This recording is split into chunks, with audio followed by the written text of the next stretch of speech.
दोस्तों नमस्कार, आदाब। दोस्तों आज मैं आया हूँ बाबरपुर विधानसभा में वार्ड नंबर 234 निगम पार्षद हाजी जरीफ के पास। हाजी जरीफ, पहले तो आप ये बताएं, आपने एमसीडी चुनाव जीतने के बाद अपने वार्ड में वो 3 कौन से काम किए हैं? देखिए, चुनाव जीतने के बाद चुनाव के अंदर हमने सबसे पहले वादा किया था कि कब्रिस्तान के अंदर हम काम कराएंगे, जिसमें क्योंकि वो परिस्मीन होने की वजह से जो कब्रिस्तान का जो एरिया है वो मुकेश बंसल जी के वार्ड में चला गया, तो ना तो पार्षद फंड वहाँ लग सकता है और मेरे एरिया के अंदर भी नहीं है। तो हमने उसके बावजूद भी वहाँ लगभग 15-16 लाख रुपए हाई जेरी फाउंडेशन के माध्यम से कब्रिस्तान के अंदर काम कराया। जो चबूतरा नमाज पढ़ने के लिए उसके ऊपर टीन शेड लगाया, 2 गेट बनवाए, उसकी पूरी साफ़ सफाई कराई। एक तरफ की बाउंड्री वॉल नहीं थी, चबूतरे के ऊपर उस बाउंड्री वॉल को कराया। एक वहाँ पर हमने छोटा सा पार्क बनाया। तो ये सब आपने अपने पर्सनल फंड से किया है? पर्सनल फंड से किया। उसके बाद में हमने अभी तक लगभग 12 गलियों का निर्माण कार्य हम करा चुके हैं, जिसके अंदर 10 गली जो है हम एमसीडी से बना चुके हैं, एमसीडी के फंड से, पार्षद फंड से, और 2 गली हम हाई जेरी फाउंडेशन के माध्यम से बना चुके हैं। उसकी वजह यह है कि जो अनरेगुलाइज कॉलोनी है हमारे क्षेत्र के अंदर, आप समझ सकते हैं इमरान भाई कि वहाँ पर पार्षद का फंड नहीं लग सकता,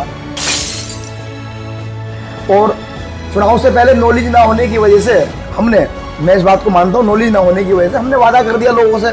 हम गए गली नंबर 2 शनि बाजार में, तो करदमपुरी का एरिया है, वहाँ लोगों ने हमसे कहा कि ये गली 12-14 साल से नहीं बनी थी, आप जीतेंगे तो आप क्या करेंगे हमारे लिए। हमने कहा कि इस गली को हम सबसे पहले बनाएंगे। तो जीतने के बाद लोगों ने जो है सवाल उनका प्रश्न करना जायज़ था, उन्होंने सवाल खड़े करने चालू कर दिए कि आप भी और नेताओं की तरह वादा करके चले गए। चलिए वो तो मैं आपके वार्ड में जाके पता कर लूँगा जनता से, क्योंकि आप बताएंगे ठीक नहीं रहेगा। अच्छा ये बताइए, आपका विधायक आपके द्वार जो काम चल रहा है अब आम आदमी पार्टी का, इसके बारे में क्या कहना चाहेंगे आप? देखिए, मंत्री जी की स्थिति आप इस बात से अंदाजा लगा सकते हैं। अभी करदमपुरी में आजाद चौक पर उन्हीं के एक वर्कर ने उन्हीं की पोल उन्हीं के मन से खोल के रख दी, जिसके अंदर वो कह रहे हैं, क्या नाम है उसका, कि राइट हुआ, दंगा हुआ, लॉकडाउन हुआ, आप कहाँ थे। उसके बाद में आप देखेंगे क्या नाम है उसका, जो है उसी के अंदर वो कह रहे हैं, ये बड़ी बात है कि एक मंत्री के मन से एक पार्षद के कामों का गुणगान हो रहा है, ये हमारे लिए फख्र की बात है। उनका वर्कर कह रहा है कि ये गली मस्जिद वाली गली है, हमने आपसे कहा, आपने नहीं बनवाई। हाई जेरीफ से कहा, मैं आपको यही बता रहा था, उसको हमने निजी फंड से बनाया है, क्योंकि मस्जिद की गली है, लोग वहाँ बड़े परेशान थे, नमाज के लिए आने जाने में दिक्कत होती थी। लेकिन आम आदमी पार्टी जो है बिजली फ्री दे रही है, पानी फ्री दे रही है, बस में महिलाओं को यात्रा फ्री दे रही है। देखिए, फ्री की बात जो है, मैं आपको बता दूं, मैं छोटी सी बात, पूरी विधानसभा की बात नहीं करता, सिर्फ वार्ड की बात ही कर लेंगे। मेरे वार्ड के अंदर मेरी जो है लगभग 39 यानी कि 39 साल उम्र है, तब कबीर नगर वार्ड के अंदर पानी के प्लांट इतने कभी नहीं हुआ करते थे जितने प्लांट अब लगे हुए हैं। आप अंदाज़ा लगा सकते हैं कि मेरे वार्ड के अंदर कम से कम 15 से 20 प्लांट लगे हुए हैं। तो ये आप समझ सकते हैं कि गंदा पानी जो आ रहा है, फ्री देने से कोई फ़ायदा नहीं है। जो एक आम आदमी है कम से कम 2 बोतल पानी खरीदता है, और एक बोतल पानी 20 से 25 रुपये का आता है। उन दोनों को उनकी अगर कैलकुलेशन आप करते हैं, तो जिस हिसाब से वो कहते हैं पानी फ्री दे रहे हैं, 500 रुपये बिल लगभग आया करता था गवर्नमेंट की, कांग्रेस की गवर्नमेंट जब हुआ करती थी सीधा किसी चीज़ की, तो आप 500 रुपये का पानी का बिल आता था, और आज आप आइडिया लगा लीजिए कि वो 1400-1500 रुपये का एक आम आदमी पानी खरीद करके पी रहा है। और रही लाइट की बात हम आपको बताना चाहते हैं कि आपके चैनल के माध्यम से जो कमर्शियल जो यूनिट है, उस टाइम पे कमर्शियल यूनिट जो है 5 रुपये का हुआ करता था, 17-18 रुपये का हो गया। फिक्स चार्ज जो है कमर्शियल जो है लगभग 1800 या 2000 रुपये का फिक्स चार्ज है, जो उस टाइम पे 400-500 रुपये का हुआ करता था। यानी कि एक के सर से टोपी उठा कर दूसरे सर पर रखी जा रही है, आप ये समझ सकते हैं। और मुझे आप दिल्ली के अंदर, तो आप आम आदमी पार्टी के कार्यों से संतुष्ट नहीं है? नहीं, काम उन्होंने किया ही नहीं है। लोगों को भरगलाने का काम किया है, शराब के ठेके खोलने का काम किया है, जिसके अंदर आज वही अरविंद केजरीवाल है, मैं आपको बताना चाहता हूँ, जो एक फाइल लेकर घुमा करते थे 10 साल पहले, और कहा करते थे जो विकास की देवी है दिल्ली की शीला दीक्षित जी, और इनकी कैबिनेट पूरी जेल जाएगी। अगर मैं गलत कह रहा हूँ तो आप मेरे से सवाल कर सकते हैं। एक भी मंत्री या फिर एक भी एमएलए कांग्रेस का उस टाइम से और आज तक उन पर कोई एलिगेशन लगा हो और उसको उन्होंने प्रूव किया हो या अच्छा, सीमापुरी के जो एमएलए थे आम आदमी पार्टी के, राजेंद्र पाल गौतम, वो कांग्रेस में आ गए हैं आम आदमी छोड़ के, इस बारे में क्या कहना चाहेंगे आप?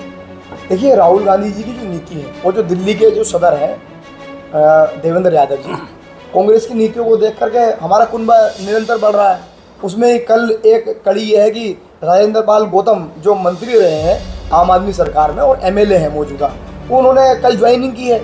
आप देख रहे हैं डेली जो है लोग ज्वाइन कर रहे हैं कांग्रेस को, लोग हाथ बढ़ा रहे हैं कांग्रेस की तरफ और बड़ी उम्मीदों के इसके साथ पूरा मुल्क और दिल्ली जो है देख रही है कि किसी तरीके से आने वाले वक्त में कांग्रेस की गवर्नमेंट बने और लोगों को इसके फायदे मिले। अच्छा, दिल्ली में एक भी सीट नहीं निकाल पाई थी कांग्रेस लोकसभा में, क्या कारण रहा? देखिए, उसके लिए मैं कुछ क्या बताऊं मैं आपको। उसके लिए ये स्थिति अलग थी, लोकसभा का चुनाव एक अलग पैटर्न। आप भी काफ़ी मेहनत कर रहे थे, इसलिए पूछ रहा हूँ। देखिए, हमने काफ़ी मेहनत की और मेहनत का रिजल्ट ये आया कि हम पूरी लोकसभा तो नहीं जीत पाए, मगर बाबरपुर विधानसभा को हमने लगभग 15,500 वोटों से जीता। अच्छा, दिल्ली में आप 9 पार्षद हो और सदन में अक्सर आवाज़ उठाते हैं आप, लेकिन आपकी आवाज़ को दबा दिया जाता है, क्या कारण है? देखिए, डिक्टेटरशिप चाहे आम आदमी पार्टी हो या भाजपा हो, दोनों का पैटर्न एक ही है कि जो आवाज़ उठाए उनको दबाया जाए। और हम 9 काउंसलर होने के बाद भी हमेशा दिल्ली की आवाम की आवाज़ को बुलंद करने की कोशिश करते हैं और जो भी दिल्ली के इशूज़ हैं उन पे हम लड़ रहे हैं और लड़ते रहे। अच्छा, हाजी ज़रीफ, एक बात और बताएं, चुनाव जीतने के बाद आप जनता के बीच गए कभी फीडबैक लेने गए कि आपका काम कैसा हो रहा है? मैं निरंतर सुबह को हम लोग 10 बजे से, और ये आप देख सकते हैं कि क्या टाइम है, 1 बजे तक मैं दफ्तर पे ही होता हूँ, बल्कि 2 भी बज जाते हैं। कई बार तो ऐसा होता है लंच यहीं करता हूँ और उसके अलावा हम खुद ग्राउंड पे रहते हैं। लोग जो है संतुष्ट हैं, आप देख सकते हैं। तो फीडबैक ले लिया जाए जनता का आपके वार्ड जाके? आप फीडबैक लीजिए एक। अच्छा, हाजी ज़रीफ, ये बताएं, आपके वार्ड में जो है कर्मचारी कितने हैं? मेरे वार्ड के अंदर 139 वर्कर हैं और 139 वर्कर के साथ साथ जिनमें से कम इन 1.5 साल के अंदर 8-10 वर्कर जो है रिटायरमेंट हो चुका उनका और 8-10 डाइवर्ट कैपेसिटी पे है। मुश्किल से 120 वर्कर बचते हैं, क्योंकि हमने इसके लिए आवाज़ भी उठाई है जोन में भी और सदन के अंदर भी। क्योंकि मेरा बराबर वाला वार्ड जो है मुकेश बंसल जी का करदमपुरी वार्ड, वहाँ 100 लगभग 400 वर्कर हैं, क्योंकि वर्कर इक्वल होने चाहिए सब वार्डों के अंदर। इसकी बड़ी समस्या है। मैं आपको बताना चाहता हूँ कि हमने, क्योंकि अभी तक जोनल कमेटी और स्टैंडिंग कमेटी नहीं बनी थी, यहाँ का जो ठेका है कूड़ा उठाने का मेट्रो वेस्ट एक कंपनी उसके पास है। एक पार्षद को 6 ऑटो ट्रिपर मिले हुए कूड़ा उठाने के लिए, जो पहले 10 से 12 हुआ करते थे, मतलब पिछले टर्म में। तो हमने इसको देखते हुए, जैसे हम चुनाव जीते और हमने स्थिति को समझा और देखा कि स्थिति हम कंट्रोल नहीं कर पा रहे, तो हमने तुरंत जो है 4 ऑटो ट्रिपर अपने खरीद के हाजी ज़रीफ फाउंडेशन के माध्यम से, आप आवाम से आप पता कर सकते हैं, रात को 11-12 बजे तक वो ऑटो ट्रिपर चलते हैं। हम 4 ऑटो ट्रिपर हमने अपने खरीद रखे हैं और उनको हम अपने हाजी ज़रीफ फाउंडेशन के माध्यम से उनका पे करते हैं और उनको चलवाते हैं लोगों की सुविधा के लिए। अच्छा, आखिरी सवाल अब मेरा एक ये है जिसे जनता जानना चाहती है कि विधानसभा चुनाव नज़दीक आ गए हैं, तो आप विधानसभा चुनाव की तैयारी कर रहे हैं? देखिए, क्योंकि एक चर्चा चल रही है जनता में। हर कार्यकर्ता का हक है टिकट मांगने का और तैयारी करने का। मेरा मानना ये है कि हम पूरी तरीके से लोगों के बीच में काम कर रहे हैं और लोगों के बीच में जा रहे हैं। अब ये तो आवाम की आवाज़ है, लोग कह रहे हैं कि हाजी साहब आप तैयारी कीजिए। अगर आपको पार्टी मौका देती है चुनाव लड़ने का? देखिए, अगर पार्टी मौका देगी तो हम चुनाव लड़ेंगे और मजबूती से लड़ेंगे और जीतने के लिए चुनाव लड़ेंगे। इंशाल्लाह बाबरपुर विधानसभा सबसे पहले जीत के देंगे। चलिए, बहुत बहुत शुक्रिया आपका हाजी ज़रीफ। तो यह है हाजी ज़रीफ, वार्ड नंबर 234 के निगम पार्षद कांग्रेस से। आप लगातार देखते रहिए हमारा सामाजिक और राजनीतिक चैनल हिंद की आवाज़ NCF। चैनल को सब्सक्राइब कर लीजिए और फेसबुक पेज को फॉलो कर लीजिए।